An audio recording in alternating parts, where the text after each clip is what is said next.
What's up, guys? Welcome back to another episode of MMA Today. This is episode 49. I hope everybody's having a great day or weekend or whenever you guys are listening to this podcast. But we're back with another episode, guys. Last week we had some great fights, of course. Last Friday we did have some PFL fights that were so-and-so. We had some great fights on Saturday as well. Barboza versus Giga. That whole card was pretty entertaining. As well as on Sunday, boxing, we had Jake Paul versus Tyron Woodley. That was also pretty entertaining fights, if I say so myself.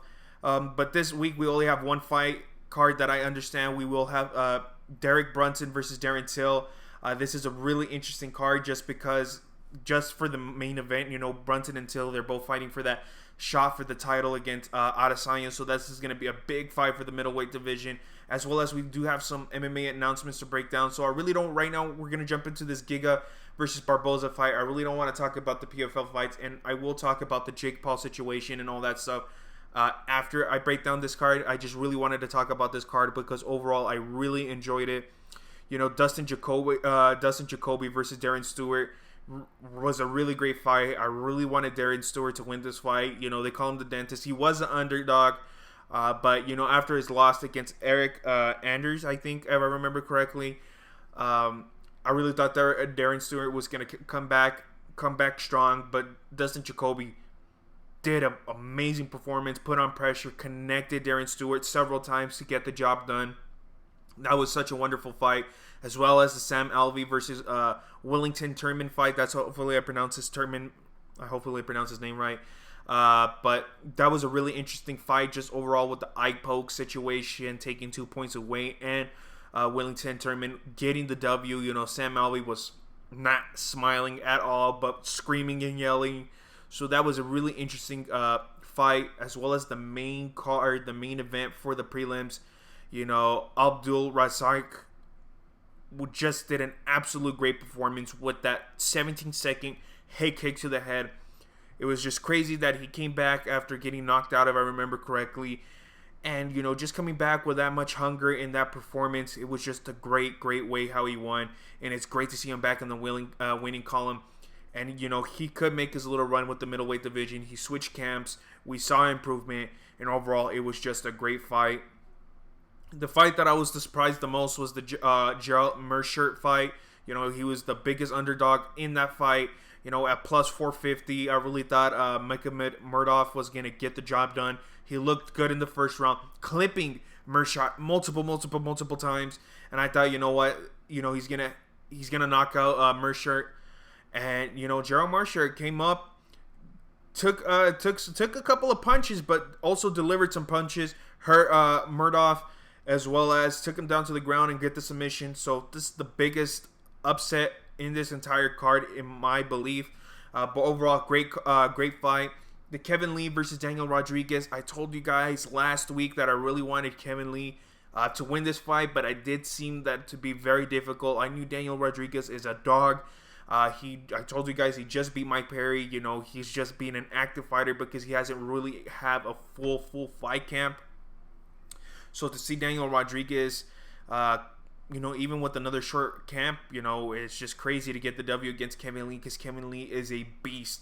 And this shows that Daniel Rodriguez will be climbing. Daniel Rodriguez, in my opinion, does deserve a top 15, a top 10 opponent, just because he's put in so much work and he's beating these top athletes. You know, just his last two fights. You know, a lot of people don't want to talk about credit to Mike Perry, but Mike Perry is a great fighter. You know, he did beat Mickey Gall. He also beat Paul Felder. You know, so Mike Perry does have some good wins in his record. You know, so for Daniel Rodriguez to beat Mike Perry pretty easily, as well as I believe that Daniel Rodriguez beat Kevin Lee pretty easily in my eyes. But he's just a beast. I just think Daniel Rodriguez deserves a top 15 opponent. He just deserves it. He's put in the work, and hopefully he could get a full fight camp because he's shown amazing, tremendous work just with short camp notices and stuff like that. So it's great to see him that he's getting his action, but I really want to see him in a full training camp to see the full Daniel Rodriguez come out. And for the Kevin Lee side, it was a little bit bummer to see that he lost, just because I really wanted Kevin Lee to win. Just because, you know, he's been out for so long. I think he was out for 18 months, if I remember correctly. and stuff like that. But, you know, you can see that the ring rust was there. Kevin Lee wasn't there. He got tired. And I feel that, you know, they need to build Kevin Lee up back how he started again. You'll take little fights, get those W's, get your confidence boost, and then start giving them top 15, top 10 dogs. Because I do believe that Kevin Lee is still a contender in the welterweight division, but he just needs a little bit more time. You know, a little bit more of a couple of easier fights, then go back at it, you know. But, hey, there's no reason for Kevin Lee to hang his head down. You know, he hasn't fought for so many months. He's a great fighter. You know, he's even fought for the title. Didn't get the title, but did fight for the title. And it was a pretty good fight when he fought against Tony Ferguson. So there's no reason for him to hang his head down and just keep on moving on for Kevin Lee. You know, co-main event and that other fight were pretty good. The Ricky Turcios fight was really good. That was almost one of the greatest tough fights that I've seen for a long time. You know, how a lot of people said in the commentators, Michael Bisping and stuff like that, almost gives me like the, you know, Forrest Griffin type of days and stuff like that when the first Ultimate Fighter went on. And yeah, I couldn't disagree. That fight was just absolutely amazing. They were just banging it out for the fucking 3 rounds. I really enjoyed it, as well as the co-main event. Great fight for Brian Battles. You know, got the submission. But I know that everybody right here that is listening really just wants me to talk about Edson Barboza versus Giga Chikadze. Hopefully I pronounced his name right. But Giga, I told you guys that Giga is just a beast of a fighter. I told you guys that people should have just bet on Giga just because I'm telling you, he's just a beast. His speed, his power, his confidence, it was all there. His IQ in the ring was just, everything was just perfect. It was just perfect. This fight was meant for Giga. A lot of people said this was more for an Edson Barboza style. I would disagree to them. And that's why. Just because Giga, you know, even that he was behind the cage, he was still landing and countering, punching every time that Barboza would hit. Even Giga would be faster than Barboza. And we know that Edson Barboza's kicks and punches are fucking fast. And Giga was faster than that. And that was crazy to see that Giga would put in that pressure. He put pressure to Edson Barboza while he was in the on his back foot near the cage. You know, it's crazy what Giga did. He wants Max Holloway. I don't think that would be the smartest move. I don't think a Max Holloway, a Brian Ortega, a Volkanovski, those top 3 fighters, top 4, they're just too up there for him right now. I think he deserves one more fight before he fights a top 5 guys. Just because if you guys give him a Brian Ortega, he'll just take him to the ground, because we really didn't see so much of Giga's ground game. That's the only thing I have fear, is that, you know, his ground game is not the best. He just said in his interview as well that he is still training his ground game. He's training his jiu-jitsu. You know, Dariush is training him on his ground game and stuff like that. So I feel like that's a big weakness for Giga. So I think Brian Ortega, a very dangerous opponent for Giga. Max Holloway striking. I think since Max Holloway is not afraid to get hit, he'll take a hit to hit you 3-4 times. I just think that pressure will crack Giga, in my opinion, as well as Yair Rodriguez. You know, I think maybe Yair Rodriguez could put enough pressure to beat Giga. I think the best fight for Giga, and I think the fight that would be the most entertaining, would be against Korean Zombie, just because we saw a different Korean Zombie fight last time. You know, we saw him more calculated, more relaxed, timing his punches, his kicks, and everything like that. So I think that would be a more interesting fight for Giga than Max Holloway. I feel that Max Holloway would just absolute demolish Giga right away. I just think Max Holloway has too much speed, too much power. His IQ and everything like that, it would be too much for Giga. Even if Giga is a very, very promising fighter, I think Giga needs one more fight. I'm telling you guys, they even could do, what's his name? Abraham Lincoln. I can't remember his name right now. But they could do him, or they could do the Korean Zombie. I can't remember the other guy's name. I just remember that he looks like Abraham Lincoln. I'm shooting a fucking blank right now in my head. But we'll see what happens for Giga. For Edson Barboza, he is, you know, he did just win against Burgos, so he's not out of title contention in the featherweight. You know, it was number 10. I think it was number 10 versus number 9, so it really switches spots. Edson Barboza could fight anybody into top 10, no questions asked. So there's still time for Edson Barboza to go for that one push run, you know, for that title, but I don't see him winning the title, to be honest. But he's got one more push. I feel he really does have one more push. Edson Barboza, if he really wants to go for that title. But we'll see. But overall, I really enjoyed this card, top to bottom. Great fights. This week we do have some fights as well in the Apex, surprisingly really early.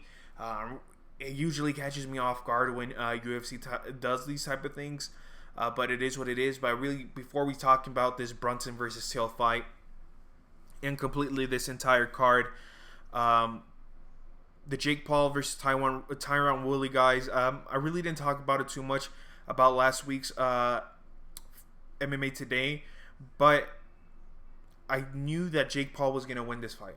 I just had this feeling that he was training and he was precise. I just had this feeling that he was going to win this fight, and he went out and got the W. And some people might say that Tyron Woodley won that fight. I don't know how you guys judge the fight, just because that he got stunned maybe once in the fourth round. That makes him losing the fight, makes the whole fight just thrown out the trash. Jake Paul is a real fighter, and he has shown that he's a great fighter with such a short amount of time.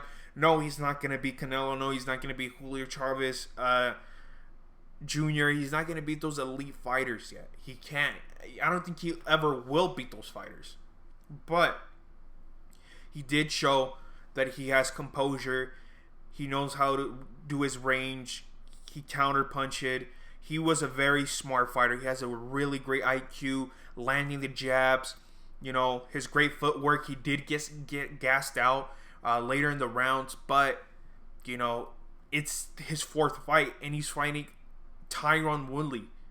Tyron Woodley, one of the greatest welterweight champions in the world, in the UFC. He's a legend. You can't say shit. He is a legend in the UFC, and Jake Paul beat him fair and square. I don't care what people say. When I was at Twin Peaks, my waitress was even going against me. I was the only one that was rooting for Jake Paul, because I knew that he had the skills and strength and power to beat Tyron Woodley, and he did. I could give Tyron Woodley maybe 3 rounds, and that's me being generous. For sure he won 2. You could probably give him the 3rd, but he did not beat Jake Paul. There's no way out of my mind. It's crazy that if you guys actually think that Tyron Woodley did win this fight. But we'll see what Jake Paul's future goes. Supposedly he's retired now. That's what he posted on his Twitter. But we've seen that with many multiple fighters. A great example is Conor McGregor. He said that he has retired, I think, 1,000 times, and we know that he'll be coming back anytime soon. I don't think this is the end of Jake Paul's. I do think that he will fight Tyson Fury. I think that's the next move. We saw him in the undercard. Overall, also the fights were just phenomenal. It was a very long card, but it was all entertaining. I really enjoyed them all. But Tyson Fury was only 4 rounds. He got tired. Plus, he fought someone that didn't have the longest arms. The reach was completely. We're talking about 6 inches, maybe 8 inches difference. I can't remember, but we clearly saw that Tyson Fury really got an easy fight.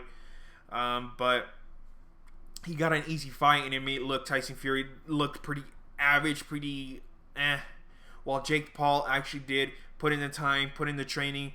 He just needs to work a little bit more on his cardio, and he has worked a lot on his cardio. You've seen him that he's running miles every day, but that cardio is the biggest issue, because he never fought anybody that gave him pressure. Tyron Woodley did give him some pressure sometimes, and that's what he just really needs to work on. But he has done amazing work.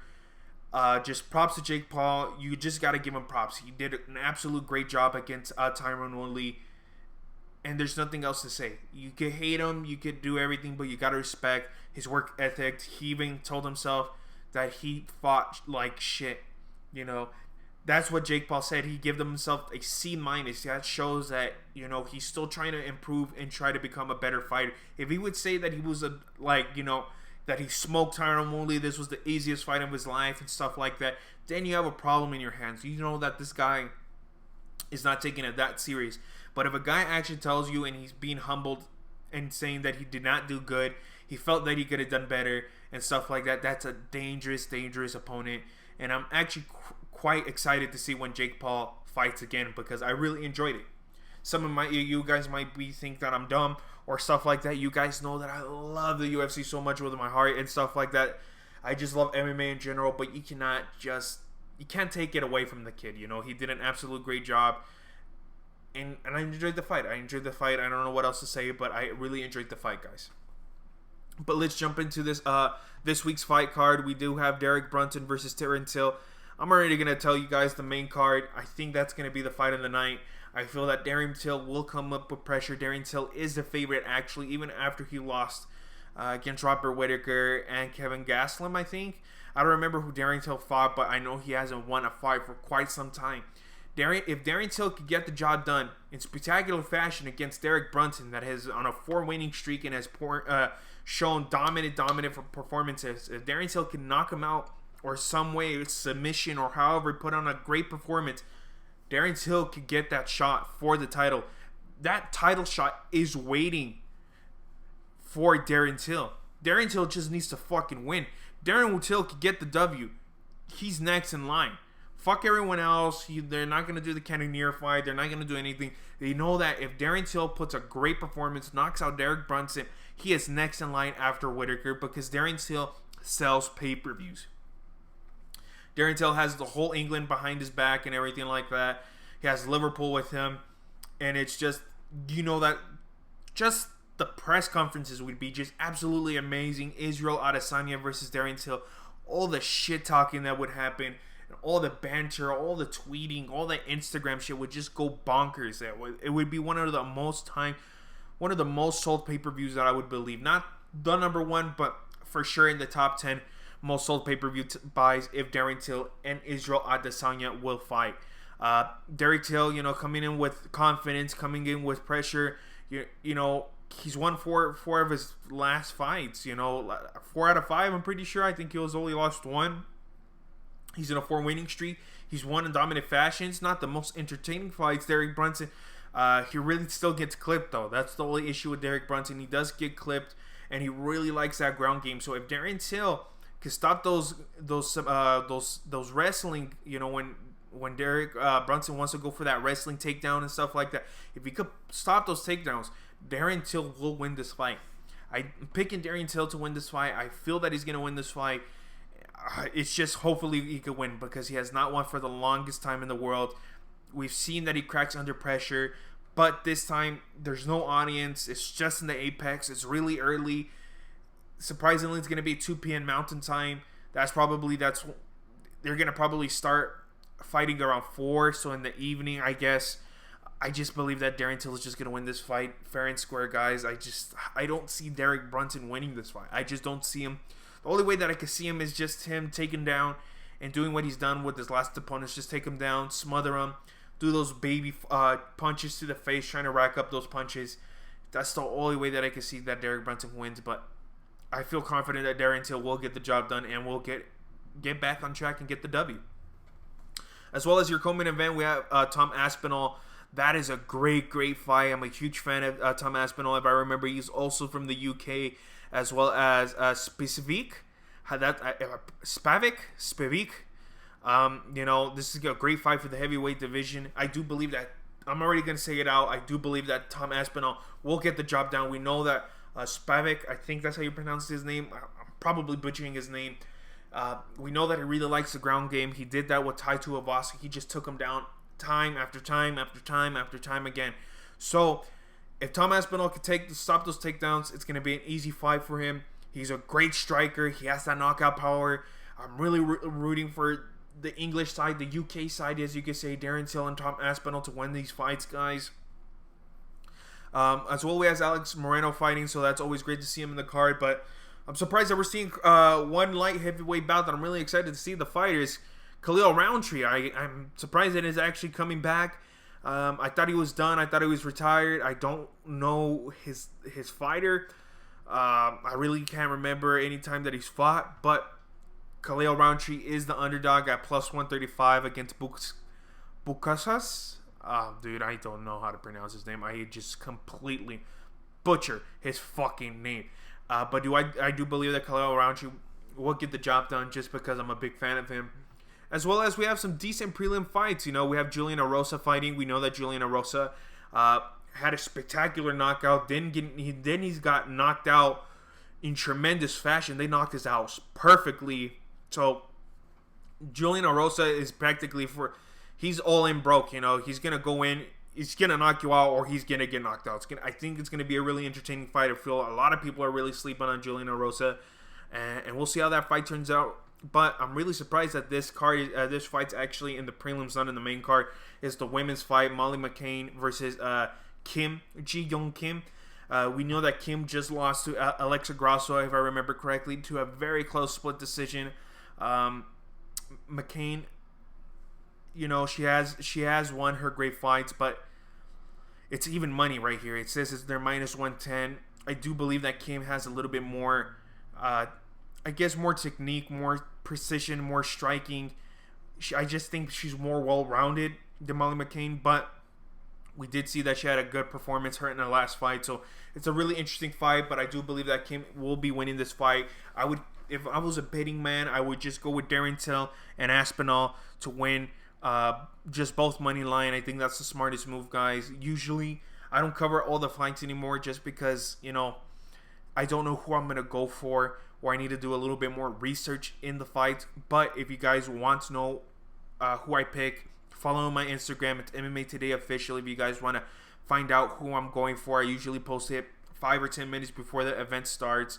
And so far, I'm 50-50, to be honest. I'm probably like 60% right on my fights. So we've had some ups and downs, but we're going up there. We're slowly steadying, going up there. But if you guys really want to see my picks, a quick follow for MMA Today Official would be really much appreciated, and help the Instagram and the YouTube channel grow and stuff like that. It would mean the world to me, guys. But let's break down these fight announcements that are going to be happening. Of course, the fight that I'm really surprised actually is the Andrea Lee fight versus Jessica Ai. We just know that Jessica Ai just lost to Maya a couple of weeks ago. Surprised that Jessica Ai is coming back to the octagon so quick.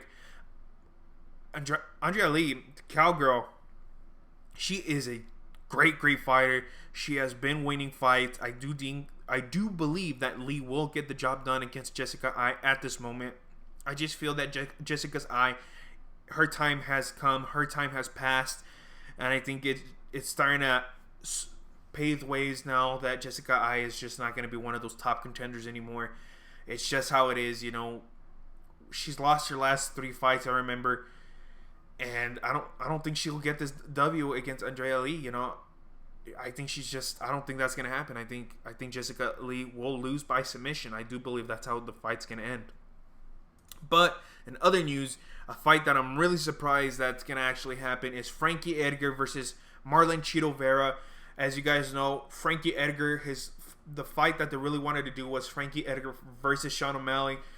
Sean O'Malley completely declined the fight. Sean O'Malley said that he had he doesn't want to fight in New York because of the taxes. Understandable. Plus, his coach already has a set date that he has a grappling match. And it just won't be the same. You won't get the full Sean O'Malley effect. But I did hear just breaking news from the Logan Paul podcast, the Impulsive podcast, that he will be fighting December 11th, if I believe. No opponent yet, but that will be in Vegas. But, this is going to be an interesting fight. This Frankie Edgar versus Cheeto Vera. This is a very huge step up for Cheeto Vera. And we'll see how this fight turns out. I really don't know who's going to win this fight at the moment right now. But it's going to be a really, really entertaining fight. As well, in UFC 268, November 6th, our co-main event will be Rose Namajunas versus Zhang Weili. This is a great fight. This is the two. We know a lot of people say that it was just a fluke, that, Zhang Weili, she wasn't prepared or whatever like that. It was just a lucky shot. I do believe that Zhang Weili has a little bit more skill. It was just that kick was just perfect, precise, hit the chin, clean. I do believe it. I really don't know how this is going to be. I do believe this is going to be a real close fight, a lot closer than the first fight. But right now, at the moment, I'm a huge Zhang Weili fight. But at the moment, in my heart, I do believe that Rose Namajunas will get the slight win, but in split decision. I do not believe that she can knock her out or submit her. But that's how I feel right now. My thoughts could change during the time, November 6th. There's quite some time before that time hits, but really excited for that fight. And lastly, the last fight announcement is that Amanda Nunes versus Juliana Pena. The fight is back on, December 11th, that same card that I told you that Sean O'Malley's going to be on. It will be in Las Vegas that I know of, so that's going to be an interesting fight. I honestly don't believe it's going to be an interesting fight. I actually do believe that Amanda Nunes will beat Juliana Pena in pretty dominant fashion. Amanda Nunes is just the GOAT. She is the greatest bantamweight, or just the greatest women's fighter in general. She has proved herself. She has done herself. And I said this time to time again, Amanda Nunes is just a fucking beast, guys. But we'll see when December 11th comes. But I just have a big feeling that Amanda Nunes is just going to beat the shit out of Juliana Pena, in my opinion. But overall, that's all I have for today's podcast, guys. Thank you guys for always supporting the podcast and listening every single week, guys. It's also on YouTube, guys. Follow the YouTube channel, MMA Today, guys. Same logo. Just if you guys want to watch it in video and see my ugly face, it's right there, guys. Every single Wednesday. Hopefully, I'm going to be trying to upload these podcasts maybe Monday night or Tuesday morning. I really want to switch it for the times now, just because I just feel it gives more time for people to listen to the podcast and watch and see these fights before it happens. Listen to the podcast before the fights happen, because I get a lot more views and a lot more listens after the fights are over. So it's a little bit weird people listening to an old podcast. So I think it's just a better, smart move. I want to switch it to Monday night or Tuesday morning, but we'll see. My schedules could be all over the place, but that's going to be the new game plan coming up for the next week's podcast. But as I said, guys, that's all I got for this week's episode. Thank you guys so much for supporting the podcast, guys, and I'll see you guys in the next week. Peace.